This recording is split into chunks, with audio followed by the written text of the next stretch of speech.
Obama invece come lo vedi in America? Beh, Obama è Gesù, Obama è il nuovo, è Gesù, è il messia, no, veramente. Addirittura? Certo. Obama nasce dal basso, ma no, nasce dal basso, sfrutta i social network, sfrutta la rete, usa i blog, prende soldi dai cittadini e non dalle major. È fantastico, proviene dal volontariato, è uno straordinario, farà dei cambiamenti epocali, deve vincere, assolutamente. Poi non è negro, sono quelli che non si capisce, ma non è negro, c'è una via di mezzo lì che non si capisce, negra, anche Powell non è mica negro, intanto dico lei è negrino, no.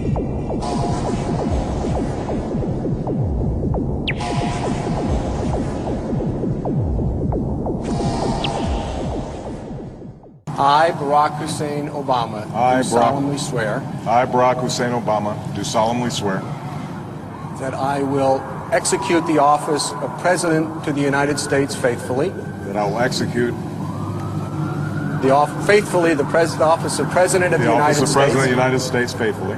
And will, to the best of my ability. And will, to the best of my ability. Preserve, protect, and defend the Constitution of the United States. Preserve, protect, and defend the Constitution of the United States. So help you God. So help me God. Congratulations, Mr. President.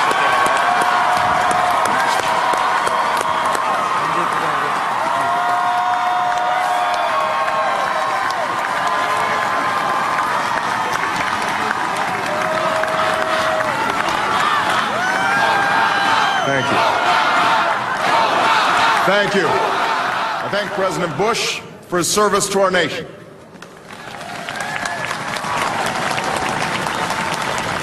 As well as the generosity and cooperation he has shown throughout this transition. That we are in the midst of crisis is now well understood. Our nation is at war against a far-reaching network of violence and hatred. Our economy is badly weakened, a consequence of greed and irresponsibility on the part of some, but also our collective failure to make hard choices and prepare the nation for a new age. We remain the most prosperous, powerful nation on earth. Our workers are no less productive than when this crisis began. Our minds are no less inventive. Our goods and services no less needed than they were last week or last month or last year. Our capacity remains undiminished. But our time of standing pat, of protecting narrow interests and putting off unpleasant decisions, that time has surely passed. Starting today, we must pick ourselves up, dust ourselves off, and begin again the work of remaking America.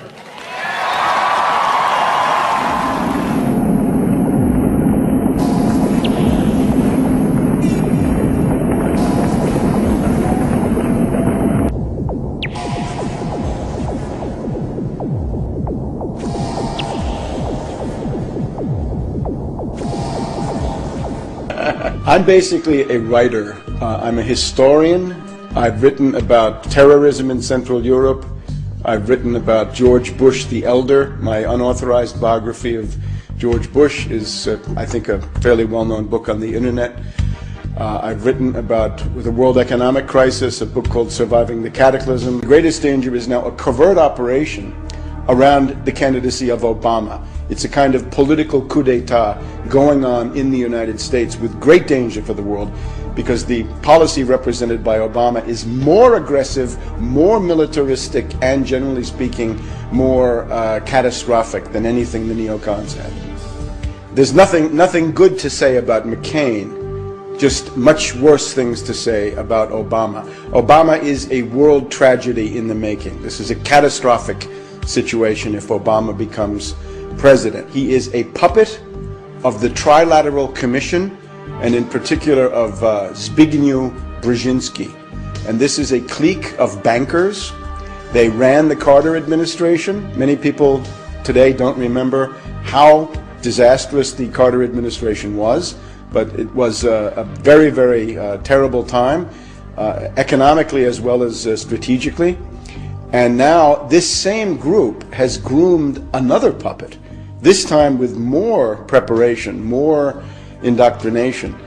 So this is the moment where this clique of bankers decides to bring in a new face.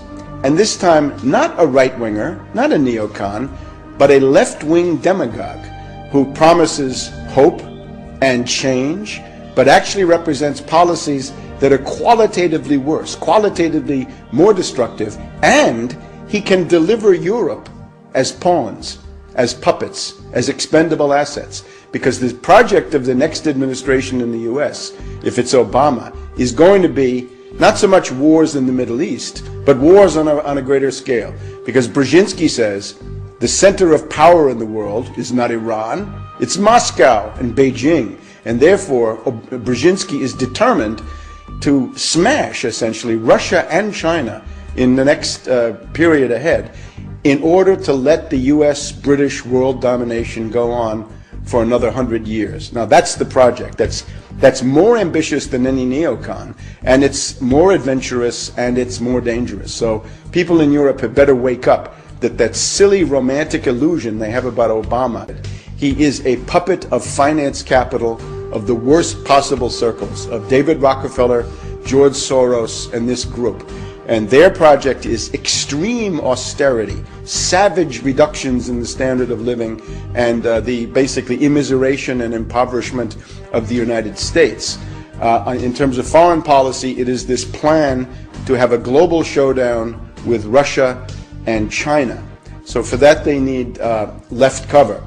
You're too isolated, you're too hated. You know what you do with Iran, says Brzezinski?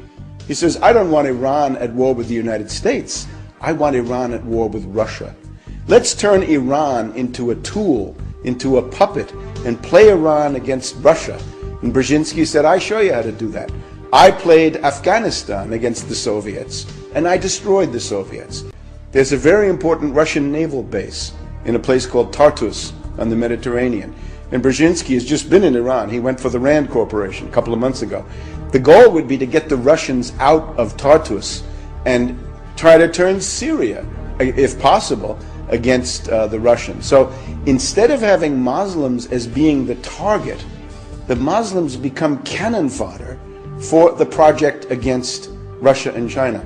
Pakistan is another Muslim country with 160 million people, and they have nuclear weapons, and they have the means to deliver them. Now, back last summer in Chicago, there was a debate among the Democratic candidates, and Obama came out and said, I want to have the unilateral U.S. bombing of northwest Pakistan.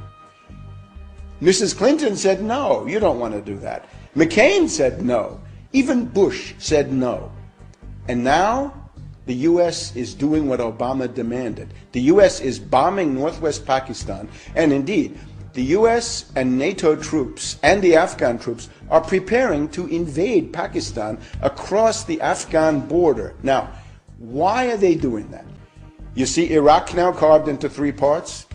Pakistan will be into 4 or 5 parts. It'll be Sindh, Pashtunistan, Baluchistan, Waziristan, and on, and that will never end. That's the goal. Now, why are they doing that? Not so much because it's an Islamic country, although that does figure in. Mainly because it's a potential ally of China. It's traditionally friendly to China, and under conditions of world crisis, Pakistan would tend to gravitate back towards China.